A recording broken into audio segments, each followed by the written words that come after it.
Subscribe to my channel by pressing red button and click on the bell icon for notification of latest updates.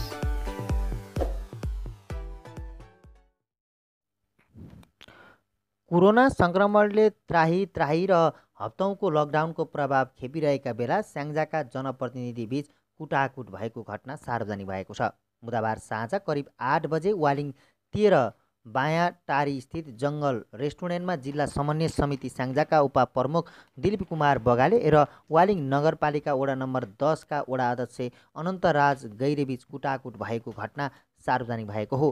कुटाकुट हुँदा वडा अध्यक्ष गैरेको बायाँ हात भाँचिएको छ। उनको पोखरा स्थित फेवा सिटी अस्पतालमा उपचार भइरहेको छ। उनलाई बिहिबार बिहान नेकपा वालिङ नगर कमिटीका अध्यक्ष राजेन्द्र डुम्रे र छिमेकी धन पराजुलीले उपचारका लागि पोखरा लगेका हुन्। अध्यक्ष गैरेलाई सम्पर्क गर्दा उपचारमा रहेकाले सम्पर्क हुन सकेन। उनको फोन पराजुलीले उठाएका थिए। यता जिल्ला समन्वय उपप्रमुख दिलीप कुमार बगालेले भने कुटाकुट घटनामा आफ्नो संलग्नता नरहेको बताएका छन्। उनले भने सामान्य भनाभन भएको हो, कसले कुटपुट गर्यो थाहा छैन। आफूसँग रहेको केही साथीहरूले घटना घटाएको हुन सक्ने उनले आशंका गरे।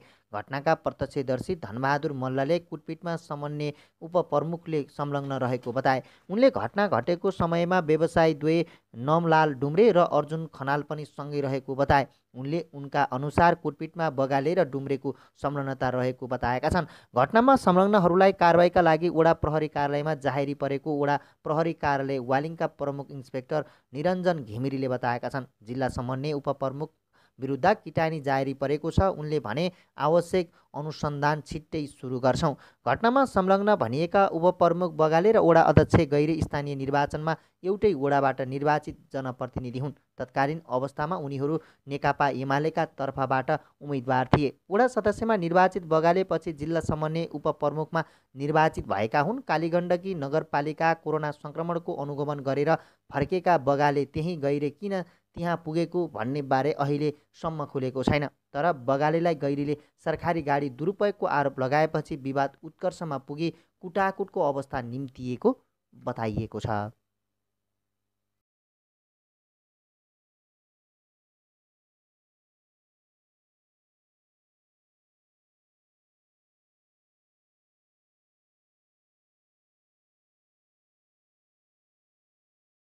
Subscribe to my channel by pressing red button and click on the bell icon for notification of latest updates.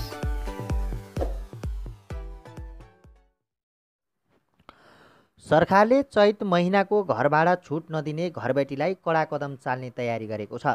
चैत्र महिनाको अन्तिम साताबाट सरकारी अधिकारीहरूबीच यसबारेमा परामर्श हुन थालेको हो। उपत्यकामा घर हुनेहरूले आफ्ना घरमा बहालमा बसेका मजदुर तथा सर्वसाधारणलाई 1 महिनाको बहाल छुट दिँदा उनीहरूमा कुनै प्रकारको आर्थिक समस्या नहुने सरकारी अधिकारीहरूको भनाइ छ। मुलुकलाई गम्भीर सङ्कट परेको बेला उपत्यकाका घरबेटी 1 महिनाको भाडा छुट दिएर सरकारलाई सहयोग गर्नुपर्ने सरकारको भनाइरहेको छ। गएको चैत्र 26-16 गते बसेको मन्त्री परिषदले बैठकले चैत्र महिनाको बहाल छुट दिने सबैमा सार्वजनिक रूपमा आग्रह गरिसकेको छ। राष्ट्रिय सङ्कटको यो बेला बहाल छुट दिएर सरकारलाई सहयोग गर्न मन्त्री परिषदले भनेको थियो। यो बेला सर्वसाधारणलाई आर्थिक रूपले संरक्षण गर्न सरकारलाई ठुलो दबाव छ। आर्थिक क्रियाकलाप ठप्प भएर सर्वसाधारणको आम्दानीको स्रोत बन्द भएपछि सरकारले केही राहत हुने ठहर गरी 1 महिनाको भाडा छुट गर्न सम्बन्धित सबै घरवालाहरूलाई भनेको थियो। सरकारले यो निर्णयलाई कतिपय बहाल लिने घरवालाले सहर्ष स्वीकार गरे पनि ठुलो सङ्ख्यामा घरबेटीहरूले भने बेवास्ता गरिरहेका छन्। सङ्कटको यो घडीमा सरकारलाई नटेर्नेहरूलाई कानुनी दायरामा ल्याएर कारबाही गर्न तयारी सरकारी अधिकारीहरूले गरेका छन्। जबरजस्ती भाडा लिनेहरूको लगत सङ्कलन गरेर कारबाही गर्ने बताइएको छ। यसका लागि घर भाडामा बस्नेहरूलाई सम्बन्धित सरकारी कार्यालयमा सूचना गर्न पनि आग्रह गर्ने तयारी छ। सूचना दिनेहरूको सबै कुरा गोप्य राखिने जनाइएको छ। सरकारलाई नटेर्नेहरूलाई कर छलीमा कारबाही गर्न सकिने अधिकारीहरूले बताएका छन्। उपत्यकाका घरधनीहरूले बहाल लगाएर वर्षमा लाखौँ रकम लिने गर्दछन्। घर भाडा उनीहरूकै आम्दानीको मूल स्रोत नै हुने गरेको छ। तर अधिकांशले बहाल कर बुझाउने गरेका छैनन्। उनीहरूलाई सरकारले पटक पटक करको दायरामा आउन गरेको आग्रहलाई पनि लत्ताइरहेका छन्। यो सङ्कटको बेला 1 महिनाको भाडा छुट दिने सरकारले गरेको आग्रह नटेर्ने र भाडा उठाएर मोज गर्नेहरूलाई कानुनी प्रक्रियामा ल्याइने अर्थमन्त्री डाक्टर युवराज खतिवडाले बताइसकेका छन्। तर चैत्रको भाडा लिए पनि वैशाखमा छुट दिएमा भने कारबाही नगरिने सरकारको तयारी छ। जसरी भए पनि 1 महिनाको बहाल नलिन सरकारले आग्रह गरेको हुँदा चैत्र या वैशाख जुन महिनाको भए पनि छुट दिँदा कारबाही नगर्ने तयारी भएको गृह मन्त्रालयका एक उच्च अधिकारी बताउँछन्। यद्यपि भाडा छुट नदिए हुने कारबाहीबारे सरकारले कुनै औपचारिक निर्णय भने गरिसकेको छैन।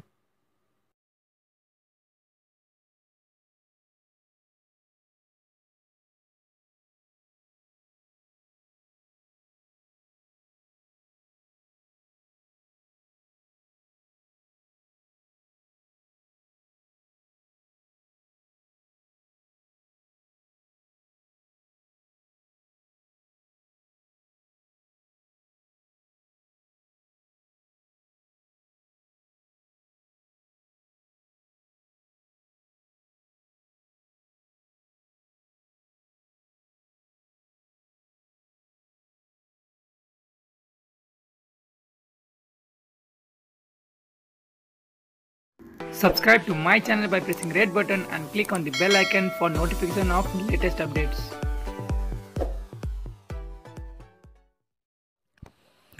भारतसँग जोडिएका सीमा नाकामा थप 1105 जना सशस्त्र प्रहरी खटाइएको छ। यसअघि विभिन्न नाकाका 7800 जना सशस्त्र प्रहरी खटाइएकोमा बिहीबार थप 1105 जना थप खटाइएको सशस्त्र प्रहरीका प्रवक्ता डिआइजी प्रवीण कुमार श्रेष्ठले जानकारी दिए। लकडाउन उल्लङ्घन गरेर भारतीय सीमा नाकाबाट नेपाल प्रवेश गर्न खोज्ने व्यक्तिलाई रोक्न भन्दै थप जनशक्ति खटाइएको श्रेष्ठले बताए। कोरोना भाइरसको संक्रमण जोखिम कम गर्न भन्दै सरकारले विभिन्न बाहिनीबाट सीमा सुरक्षाका लागि सशस्त्र प्रहरी खटाएको छ।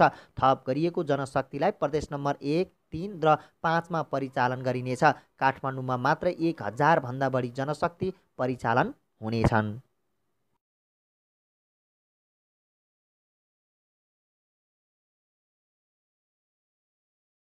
Subscribe to my channel by pressing red button and click on the bell icon for notification of latest updates. लोकतन्त्रले कुनै एउटा प्रधानमन्त्रीलाई खोपीभित्र रोकेर शासन गरेर डाक्टर माधवी भट्टले प्रधानमन्त्री केपी शर्मा ओलीले निर्वाचित प्रधानमन्त्रीको राम्रो अधिनायकवाद प्रयोग गरिरहेको गम्भीर आरोप लगाएकी छिन् र उनले अहिले ओली सरकारको विकल्प नेकपाभित्र तयार हुनुपर्ने समेत आफ्नो धारणा राखेकी छिन्। बुधबार राति प्राइम टाइम्स टेलिभिजनबाट प्रसारण भएको जनता जान्न चाहन्छन् कार्यक्रममा पत्रकार ऋषि धमलासँग कुरा गर्दै उनले यस्तो बताएकी हुन्। उनले भनिन्, विश्वमा अहिले कम्तीमा 50 वटा जति देशमा निरङ्कुशता छ, अधिनायकवाद छ। क्युबा, उत्तर कोरिया यी देशहरूका नेताहरूको तुलना गर्ने हो भने केपी ओलीको चरित्र र कार्यशैली ठ्याक्कैमै छ। देशलाई निर्वाचन मार्फत अधिनायकवादको प्रयोग भूमि बनाउन उहाँ सफल हुनुभएको छ, त्यो चाहिँ म निर्धक्कका साथ भन्न सक्छु। तर अनेरा सोभिका अध्यक्ष एन महरले भट्टको तर्कलाई हास्यास्पदको संज्ञा दिए। उनले भने, देशमा संविधान छ, हामी सबै मिलेर संविधान ल्याएका छौँ, हामी त्यही संविधानबाट शासित भइरहेका छौँ। संविधान बमोजिम यो सरकारले आफ्ना कामहरू कार्य सम्पादन गरिरहेको छ। अब दिन दहाडै त्यो नदेख्ने, आँखामा पट्टी बाँधेर हेरेपछि त्यो मेरो केही भन्नु छैन। अधिनायकवाद भयो, निरङ्कुश भयो, कम्युनिस्ट शासन ल्याउन खोजियो भनेर तर्क तथा वितर्क गर्न सकिन्छ। लोकतन्त्रको सबैभन्दा सुखद पक्ष भनेकै नै अभिव्यक्ति स्वतन्त्रता हो, तर आफ्नो अभिव्यक्तिलाई तर्क र तथ्यका आधारमा पुष्टि गर्न सक्नुपर्छ, उनले भनेका छन्। उता भट्टले अहिले स्वास्थ्य सामग्री खरिद प्रकरणमा व्यापक भ्रष्टाचार भएको कुरा उठेको सुनाउँदै भनिन्, प्रधानमन्त्रीले हालेको दोस्रो टेलिभिजन सम्बोधनमा उहाँले के भन्नुभयो भने, सबै कामहरू कानुनसम्मत भएका छन्। देशमा प्रजातान्त्रिक शासन व्यवस्था, शक्ति सन्तुलन हुन्छ।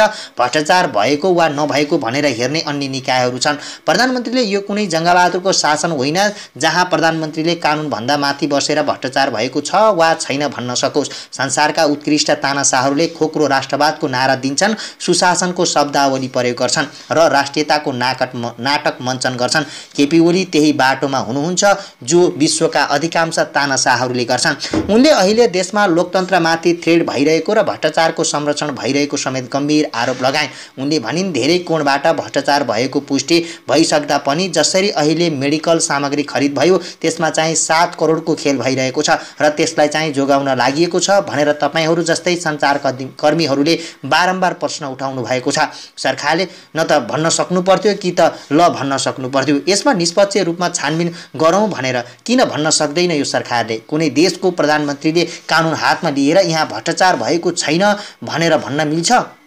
उनले भनिन् भट्टले वर्तमान प्रधानमन्त्री ओलीले खोपैभित्र बसेर शासन गरिरहेको भन्दै कडा आपत्ति पनि जनाइन्। उनले भनिन् प्रधानमन्त्रीलाई 2-4 जना भ्रष्टाचारीले सुनेका छन्, 2-4 जना तस्करले सुन्छन्। रातारात थोत्रा बोराको झोला बनाएर मुगलिन हुँदै घर फर्किने युवाहरूले प्रधानमन्त्रीलाई सुनेका छैनन्। प्रधानमन्त्रीलाई गोकुल बास्कोटाले देखेका छन्, प्रधानमन्त्रीलाई विष्णु पौडेलले देखेका छन्, प्रधानमन्त्रीलाई ओम्नी समूहले देखेको छ। उनले अहिले सर्वदलीय संयन्त्र समेत आवश्यक रहेकाले तत्काल गठन गर्न समेत माग गरेकी छन्।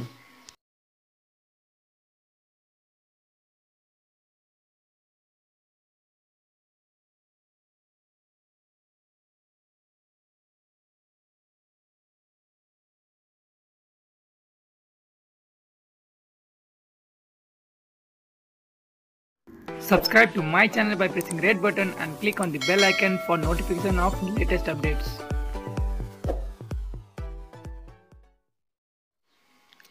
अमेरिकाको सञ्चार माध्यम केबल न्युज नेटवर्क सीएनएनले बिहिबार कोरोना भाइरस कोभिड-19 चीनको प्रयोगशालाबाट बनेर फैलिन सुरु भएको उल्लेख गरेको थियो।